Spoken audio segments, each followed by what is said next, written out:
جملہ نماز جمعہ مجتہدین کے فتاوی کے مطابق کتنی دیر زوال کے بعد تک ادا کی جا سکتی ہے؟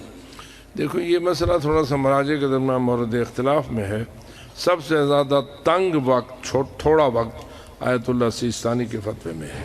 جبکہ آغا رہبر کے فتوے میں اتنا تنگ نہیں ہے، تھوڑا زیادہ ہے۔ تو اس لیے اس وقت چونکہ زیادہ تر مقلدین آیت اللہ سیستانی متضل العالی کے ہیں، اس لیے زوال کے بعد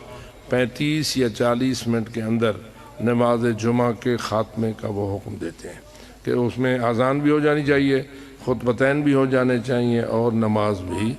مکمل ہونی چاہیے۔ اگر آپ 35-40 منٹ تک نہیں پڑھ سکے یا نہیں پڑھا سکے تو پھر 70 منٹ تک آپ کو پڑھنے کی اجازت ہے، لیکن آپ قربۃ اللہ پڑھیں گے اور اس کے بعد آپ ظہر کو ترک نہیں کریں گے، ظہر بھی ضرور پڑھیں گے اگر آپ نے 70 منٹ کے اندر پڑھی ہے۔ اور اگر 70 منٹ بھی گزر گئے ہیں اور اس کے بعد آپ نے نماز جمعہ پڑھی ہے تو پھر اس کے بعد آپ کو نماز جمعہ کا ٹائم ختم ہو چکا ہے، اب آپ کو فقط ظہر پڑھنی چاہیے، جمعہ اب اس کا جائز نہیں رہا ہے۔ تو اس کا مطلب یہ ہوا، یہ ہے آیت اللہ سیستانی کا فتویٰ۔ لیکن آیت اللہ رہبر اس میں تھوڑی سی وسعت دیتے ہیں اور تقریباً 1 گھنٹے تک وہ نماز جمعہ کے پڑھنے کی اجازت دیتے ہیں۔ لہذا یہ مسئلہ اپنی اپنی تقلید پر ہے، جس کا انسان مقلد ہے اس کے مطابق نماز پڑھے۔ سب سے بڑی مشکل اس وقت ہوتی ہے جب پیش نماز صاحب کسی اور کے مقلد ہوتے ہیں اور مقتدی کسی اور کے مقلد ہوتے ہیں۔ اس وقت پیش نماز صاحب کو یہ چاہیے کہ وہ ایسے انداز سے نماز پڑھائے کہ جو نماز پڑھنے والے آئے ہیں ان کی نماز اشکال سے خالی ہو۔ تو اس لیے اگر وہ آیت اللہ سیستانی کے فتوے کے مطابق پڑھائیں گے